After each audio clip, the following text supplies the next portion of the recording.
Olá, espero te encontrar bem nesse dia. Seguiremos nossos estudos bíblicos refletindo hoje sobre 2 Reis, capítulo 17. Eu quero desafiar vocês a pensar sobre o seguinte tema: não tampe o sol com a peneira. No capítulo 17 de 2 Reis, a partir do versículo 25, nós temos o seguinte trecho que diz assim: E sucedeu que, no princípio da sua habitação ali, não temeram ao Senhor, e o Senhor mandou entre eles leões que mataram alguns deles. Por isso falaram ao rei da Assíria, dizendo: A gente que transportaste e fizeste habitar nas cidades de Samaria não sabe o costume do Deus da terra. Assim mandou leões entre elas, e eis que a matam, porquanto não sabe o culto do Deus da terra. Então o rei da Assíria mandou dizer: Levai ali um dos sacerdotes que transportaste de lá, e vá e habite lá, e ele lhes ensine o costume do Deus da terra. Veio, pois, um dos sacerdotes que transportaram de Samaria e habitou em Betel, e lhes ensinou como deviam temer ao Senhor. Porém, cada nação fez os seus deuses, e os puseram nas casas dos altos que os samaritanos fizeram, cada nação nas cidades em que habitava. Assim temiam ao Senhor, mas também serviam a seus deuses, segundo o costume das nações dentre as quais tinham sido transportados. Olha só que triste, né? Então nós percebemos que houve aí uma tentativa de impedir uma punição por parte de Deus, né? Então eles tinham uma aparente adoração a Deus, mas continuavam servindo a outros deuses.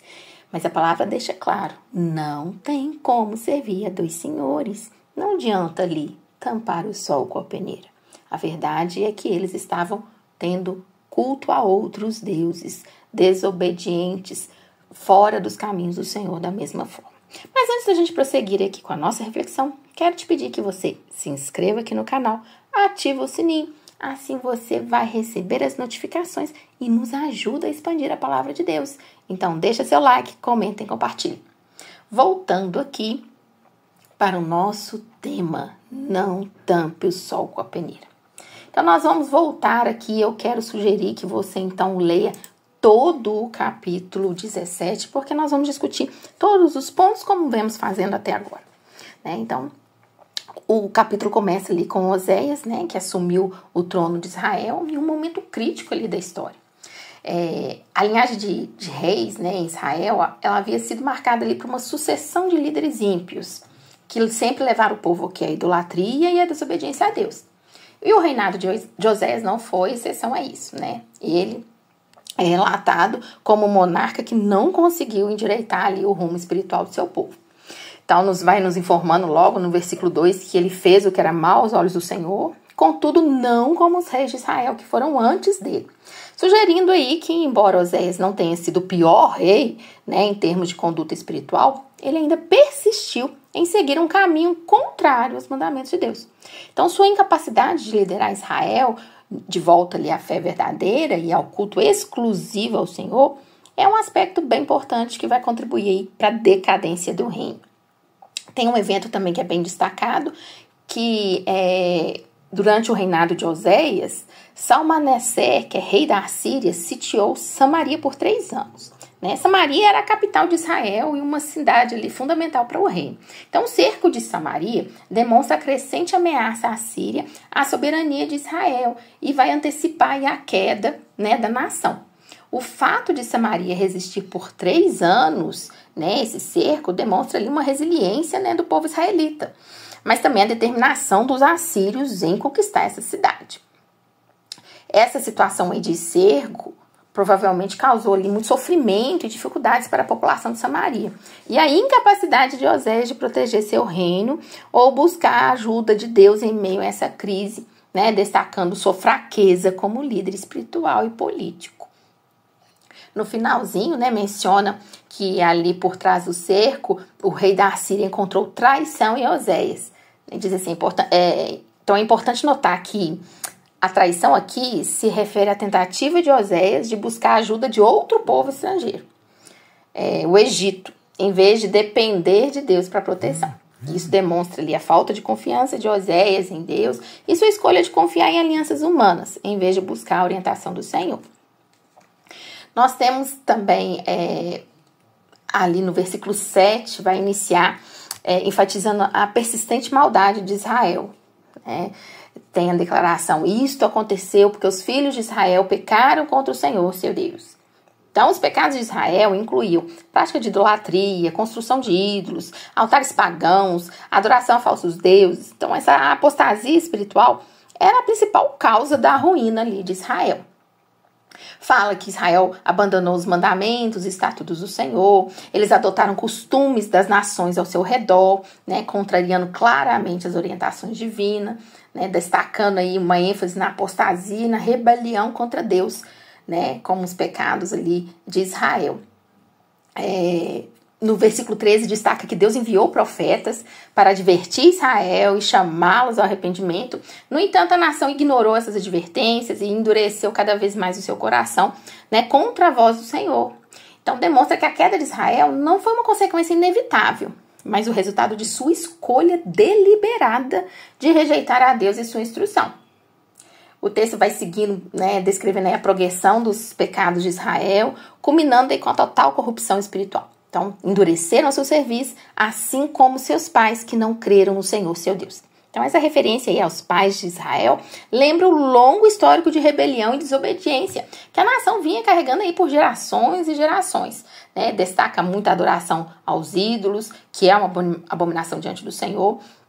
Então, Israel não apenas se afastou do culto ao Senhor, mas também abraçou ativamente a idolatria, né? Adorando ídolos de metal, madeira, e cada vez mais, então, essa contínua desobediência que resultou de Israel sendo aqui levado cativo pelos assírios.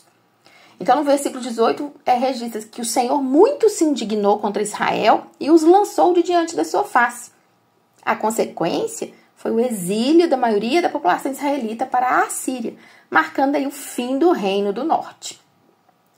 Nós temos ali, a partir do versículo 24, inicia descrevendo como o rei da Assíria trouxe pessoas assim, de diversas nações para Samaria e outras cidades do reino de Israel. Então, esses estrangeiros foram estabelecidos ali nas cidades que antes eram habitadas pelos israelitas. Essa ação do rei assírio tinha a intenção de garantir o controle sobre a região e evitar ali qualquer possibilidade de rebelião por parte dos israelitas remanescentes. Uma questão interessante aqui que foi abordada é a reação dos novos habitantes estrangeiros em relação à terra de Samaria. Então, o versículo 26 relata que eles inicialmente temeram o Deus da terra e solicitaram a ajuda de um sacerdote de Israel para ensiná-los a adorar o Senhor.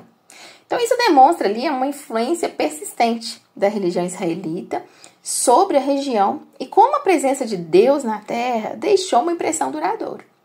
No entanto, a resposta de Deus para Israel, essa busca de ajuda é interessante. Afirma ali no 27 que ele enviou leões para atacar e matar alguns dos estrangeiros recém-chegados.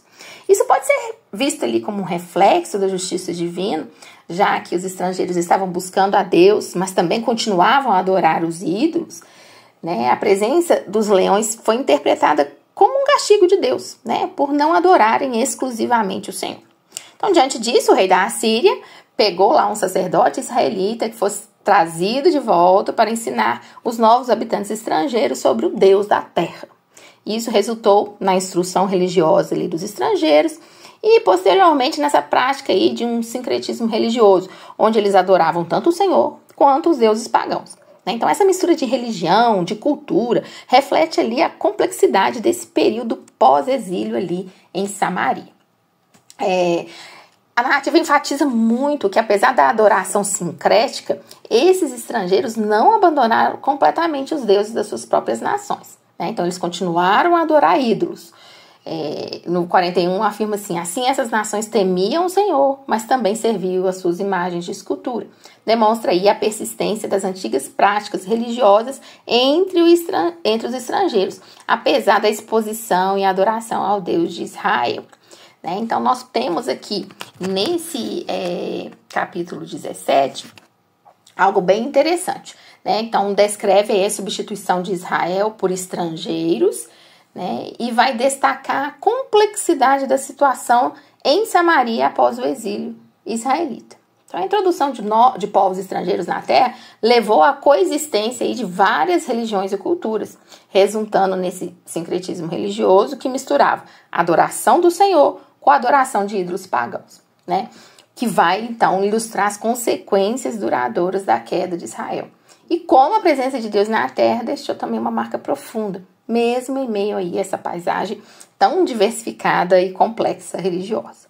Né? Se a gente for pegar 2 Reis 17 e tentar trazer para os nossos dias, nós temos que, primeiro, nós somos confrontados ali com a queda do reino do norte, Israel, na mão dos assírios. Então é um evento trágico e serve como um alerta solene para todos nós cristãos, né? Nesses tempos tumultuados e incertos que vivemos. Primeiro, devemos reconhecer que a história de Israel nos lembra da importância da fidelidade a Deus. Assim como Israel se desviou do Senhor, nós também podemos nos encontrar desviados em nossa fé. Então, as tentações do mundo, as distrações da vida moderna, as pressões da sociedade podem nos afastar de Deus se não tivermos vigilantes. Então, se faz imperativo que permaneçamos firmes em nossa fé e sempre comprometidos com a verdade das Escrituras. Nós vemos aqui no capítulo 17 que Deus enviou profetas para advertir Israel sobre as consequências do seu pecado. Da mesma forma, hoje, Deus nos fala por meio de sua palavra e de ministros fiéis. Então, devemos prestar atenção às advertências divinas e à orientação espiritual que recebemos. Então, ignorar essas advertências pode nos levar a caminhos perigosos e nos afastar da presença de Deus. O capítulo também vai nos destacar a triste realidade da idolatria. Israel se voltou para ídolos e deuses falsos, abandonando o Deus verdadeiro. Isso nos lembra da importância de manter Deus como o centro de nossas vidas. Nosso coração deve ser sempre dedicado exclusivamente a Ele e não devemos permitir que nada ocupe o lugar que pertence a Deus. Então, o pecado da idolatria é tão importante hoje quando era nos dias de Israel, né? Pois muitos adoram ídolos modernos. Às vezes ficamos pensando em uma imagem de escultura, mas atualmente nós temos vários ídolos, como o sucesso, a riqueza, o prazer. Então, são ídolos que vêm nos levando, obscurecendo a nossa visão, né? E nós ficamos obcecados por isso. Devemos ter muito cuidado. No entanto, o aspecto que mais comovente dessa história é a justiça e a misericórdia de Deus. Vemos que Deus permitiu que Israel enfrentasse as consequências de seus pecados, mas também ofereceu oportunidades para arrependimento. Então, enviou ali leões para disciplinar os estrangeiros em Samaria, mas também enviou um sacerdote para ensiná-los sobre o Deus da terra. Isso nos ensina que, mesmo em nossas quedas e fracassos, Deus continua a nos buscar, oferecendo-nos ali uma chance de retornar a Ele. Nossos dias, a gente sempre experimenta os nossos próprios desafios e tribulações. Então, assim como Israel, enfrentamos tentações, desvios espirituais, ameaças de idolatria. No entanto, existe uma mensagem de esperança aqui em 2 Reis 17. É que Deus é misericordioso e compassivo. E Ele está disposto a perdoar e restaurar aqueles que se voltam para Ele de todo o coração. Portanto, o que nós devemos fazer a partir desse texto, sombrio da história de Israel, que possamos olhar para nós, e possamos permanecer fiéis ao Senhor, sempre prestar atenção a toda a advertência que o Senhor nos dá, seja através de profeta, do nosso irmão, da própria palavra. Precisamos evitar a idolatria, pedir ao Senhor para nos sondar se não existe ídolos em nossa vida e, acima de tudo, confiar na sua graça e misericórdia. Em Jesus Cristo nós encontramos a redenção e a salvação que Israel não conheceu. Que nossa vida e fé estejam centradas em Cristo, pois nele encontramos a nossa verdadeira esperança e a promessa da vida eterna. Amém? Queria compartilhar com vocês 3 pontos para que vocês estivessem orando também em cima de 2 Reis 17. Ore por arrependimento e fidelidade. Que Deus nos ajude a reconhecer e confessar os nossos pecados. Que o Senhor jogue luz nas nossas vidas para que possamos reconhecer né? Abandonando qualquer forma de idolatria, seja material, seja emocional, seja espiritual, né? Que Deus nos capacite a permanecer firmes na sua palavra e obediente aos seus mandamentos. Peça sabedoria e discernimento espiritual. Temos pedido isso ao longo de todo o capítulo, né? Por quê? Porque precisamos que o Senhor nos guie em nossas decisões, né? Escolhas, capacitamos aí sempre a seguir um caminho de retidão e obediência. E ore por uma busca contínua de Deus. Então, nós precisamos orar para que Deus coloque em nós um desejo constante de conhecer Ele e cada vez mais profundamente e de crescer no nosso relacionamento com Ele. Então, vamos orar para que Ele nos ajude a permanecer comprometidos com a adoração e a busca da sua presença, buscando-o de todo o nosso coração. Amém? Que Deus o abençoe.